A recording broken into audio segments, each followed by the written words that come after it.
Peace be with you, everyone. Welcome to the channel. My name is Trevor. Very grateful to have you here. And today's video is going to be a recap of my weekly fragrance rotation, just beginning the second week of February 2024. So, starting off with Monday, I went with this one right here, Moschino's Toy Boy. This is kind of like a latex spicy rose, like something that the scent of a plastic rose would give off if it could produce a scent. Very unique fragrance, reminds me of the latexy textural feel of this bondage gear that the marketing was going for. It is a little bit dark, but it's also very cold amidst some very potpourri style flowery spices. Interesting fragrance. Not for everybody, definitely worth sampling if you can, but it is affordable. You can find testers of this for around $50 at times, so maybe worth taking a risk on. It is divisive, but it does get compliments as well, and it was a really enjoyable wear for Monday, which was very sunny but cold, so this did a good job of balancing two elements in terms of the wearing experience, which I think this is a great transitional fragrance for spring and fall. But being a rose fragrance, something that I'm reaching for in February here. So that was Moschino's Toy Boy for Monday.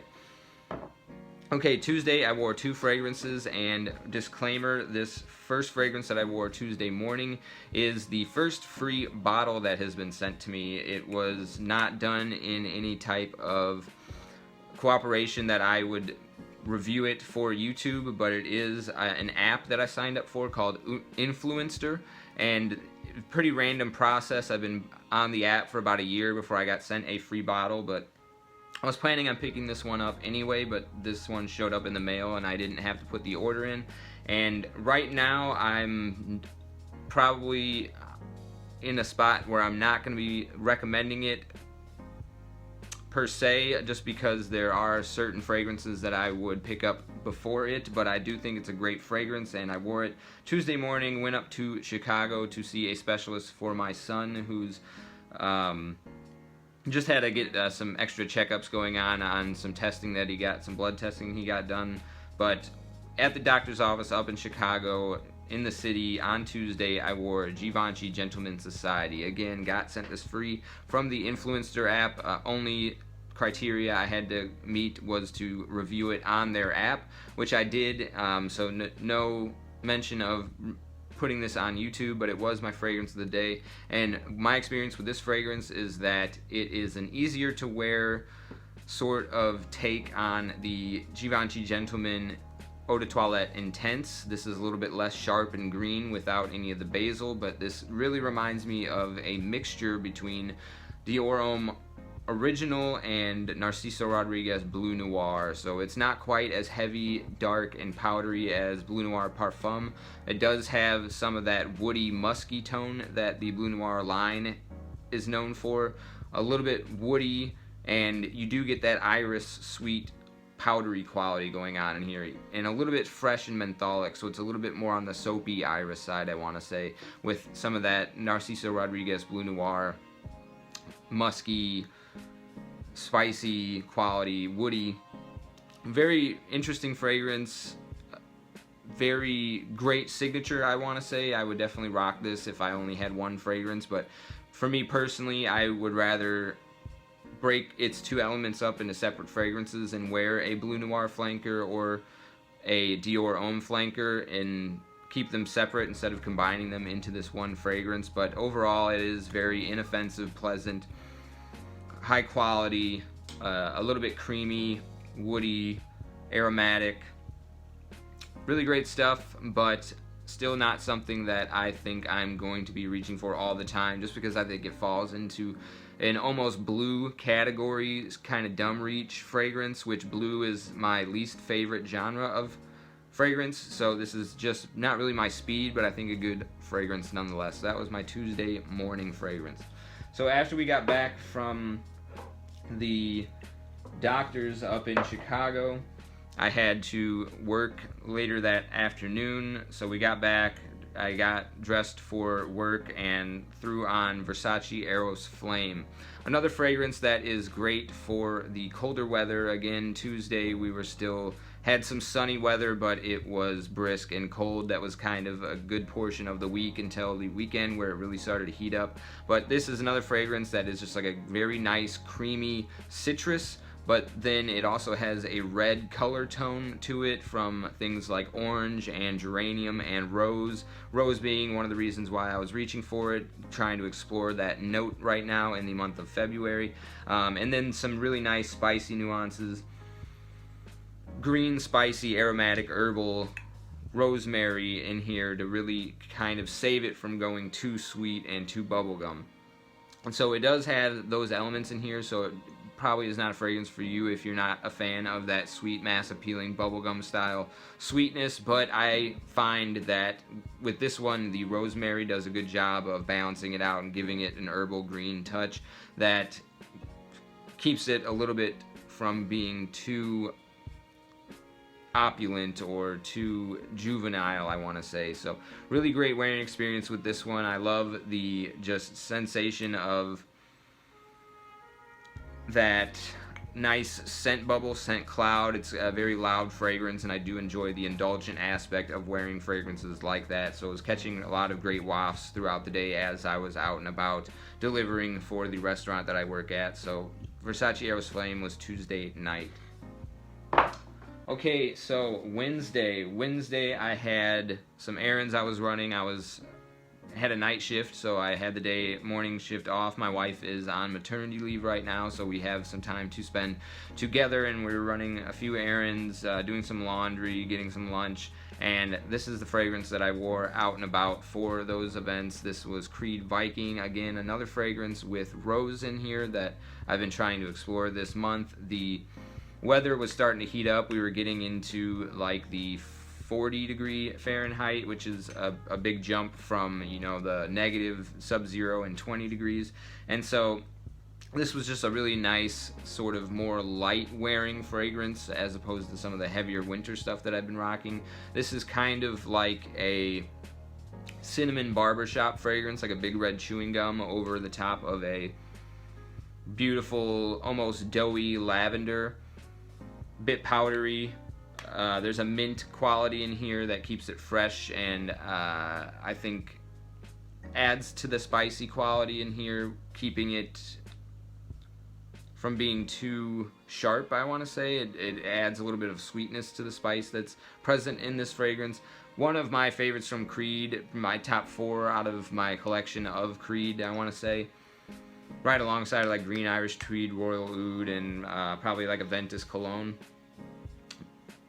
Anyway, this was a really nice floral, spicy barbershop fragrance that I got to wear during the daytime and accent the sunny atmosphere that we had during those errands and events and lunch. And then later that afternoon I had to work, and so decided to go with this fragrance, Prada Lom Intense, to just kind of keep that professional feel, a little bit of that luxurious black smoothness that this fragrance brings to the table, that's squeaky clean but also ambery sweet, almost chocolatey in the way that the tonka bean and the patchouli and the amber all come together.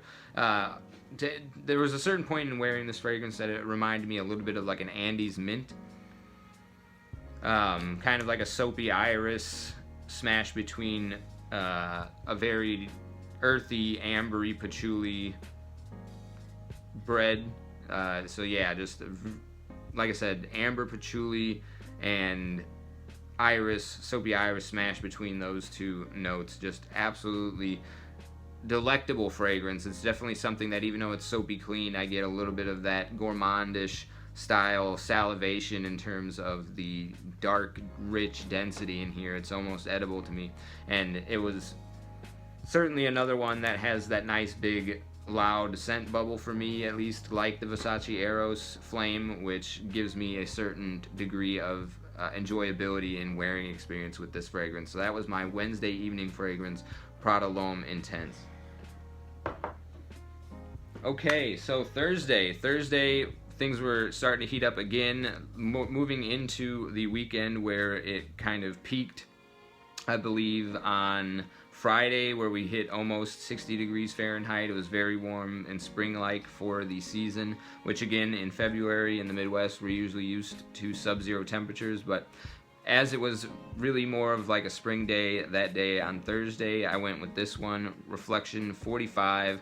I believe it was about like 50 degrees that day, and this was just like the nice soapy but also spicy fragrance that could put up with any sort of cool breezes but also remain clean, fresh, linen-like to accent the sunny weather and the puffy white clouds, and just is really growing on me. I think this is kind of in the same vein as Prada Amber Pour Homme. They share a lot of the same notes, a lot of the same major accords. This one is a little bit more dense though, and a little bit darker, and is just really nice to wear, and I think it is distinct enough from the regular Reflection in being a lot more soapy spicy than floral, which the original is, that I have been wanting to reach for this a lot more, and I think I'm going to be wearing it quite a few times this upcoming March and April season. So that was Reflection 45 for Thursday. Okay, Friday, another fragrance that has been growing on me. I've been itching to wear it. I've been at the atomizer, and seeing as it was a little bit warmer, I think still around like the high 40s, low 50s on Friday.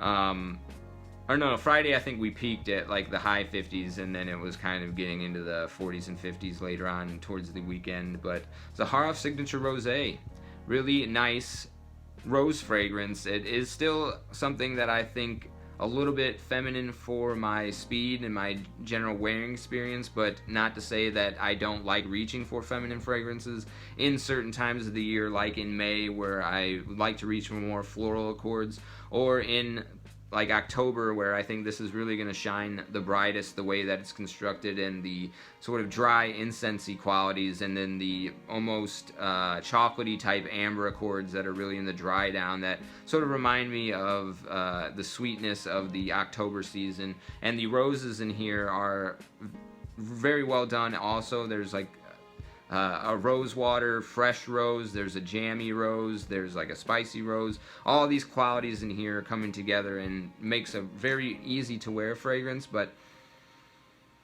the sort of pink color tones and the sweet sugary vibe in here do give it a slight juvenility to it, I want to say.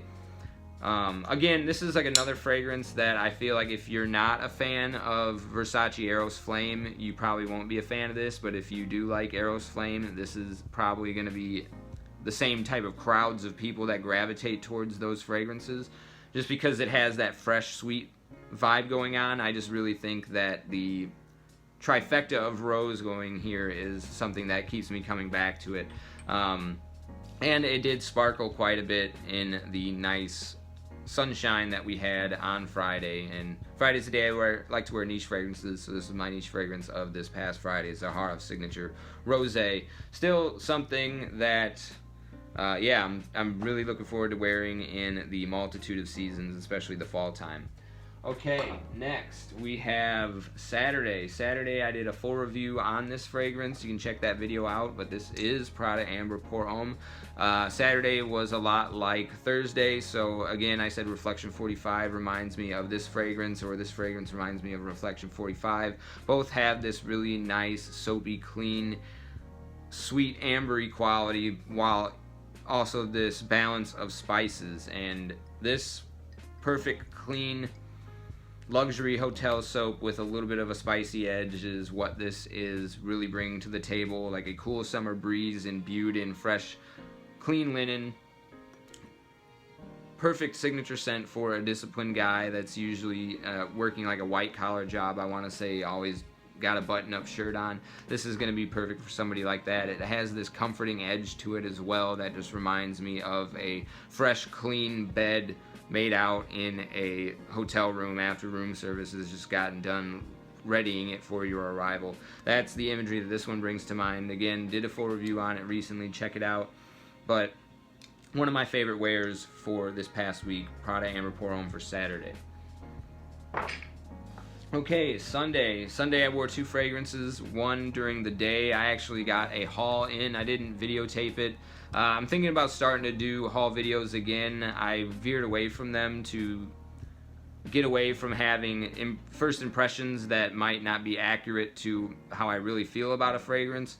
But I think they're kind of fun, and it's interesting to see how the initial reactions go and compare them to how I feel later. So I got this fragrance, Pacha de Cartier, Eau de Toilette, and Alfred Sung Homme in on Saturday, and so Sunday I was wearing this one. This is Vertex from Emir Paris Corner. Really impressed with this one. It is like a Cedrat Boisé crossed with Sauvage Elixir, and I think they do a really good job. I think the aromatic side of this is not quite there the way that it is, and that the lavender is done in the Sauvage Elixir, but it does have this really well done syrupy fruitiness that I get from the Cedrat Boisé, and a really well done patchouli, earthy, barbershop style feel that you kind of get in La Tapas Assad, but I much prefer this to La Tapas Assad, both because it does a twist on the DNA and because I think it is just a little bit